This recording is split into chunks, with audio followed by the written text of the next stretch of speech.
Bring in Democratic Congressman, I should say, from Texas, Al Green. Congressman Green, thanks for joining us on this. We appreciate it.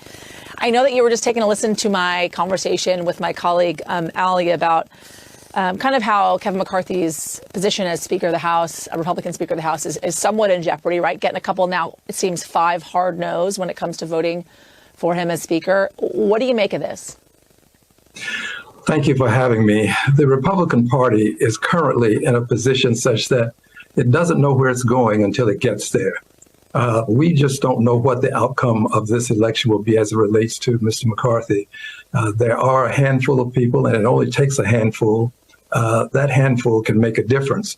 My hope is that we will have someone who is going to be reasonable, who is going to want to negotiate as opposed to require that we capitulate. Negotiation is a good thing. Capitulation is not something that's acceptable. So my hope is that he, or whomever it happens to be, will see the world through the eyes of the people that have sent us to Congress. And they want to see us work together to get some things done. I'm prepared to do this if my colleagues across the aisle are. Congressman, what areas do you see Democrats and Republicans being able to negotiate on in the House with Republican speakers? In the House. Yes. Well, with the Republican speaker, because we've said so very much about DACA and the Dreamers, my hope is that they have some desire to be reasonable about this, to have some degree of caring for people who came to this country, not of their own volition, but came here as children, who have been here, who've not broken any laws, who have demonstrated that they can be good citizens, good productive citizens. My hope is that they will negotiate and want to work with us on this.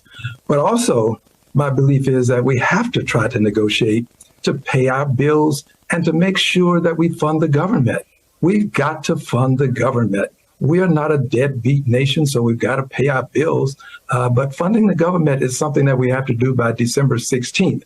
So I'm confident that we're capable of walking and chewing gum at the same time on this side of the aisle. And we can do this if we get a little bit of help from our friends across the aisle. Congressman, you talk about DACA, and I want to speak specifically about Jamie Avalos.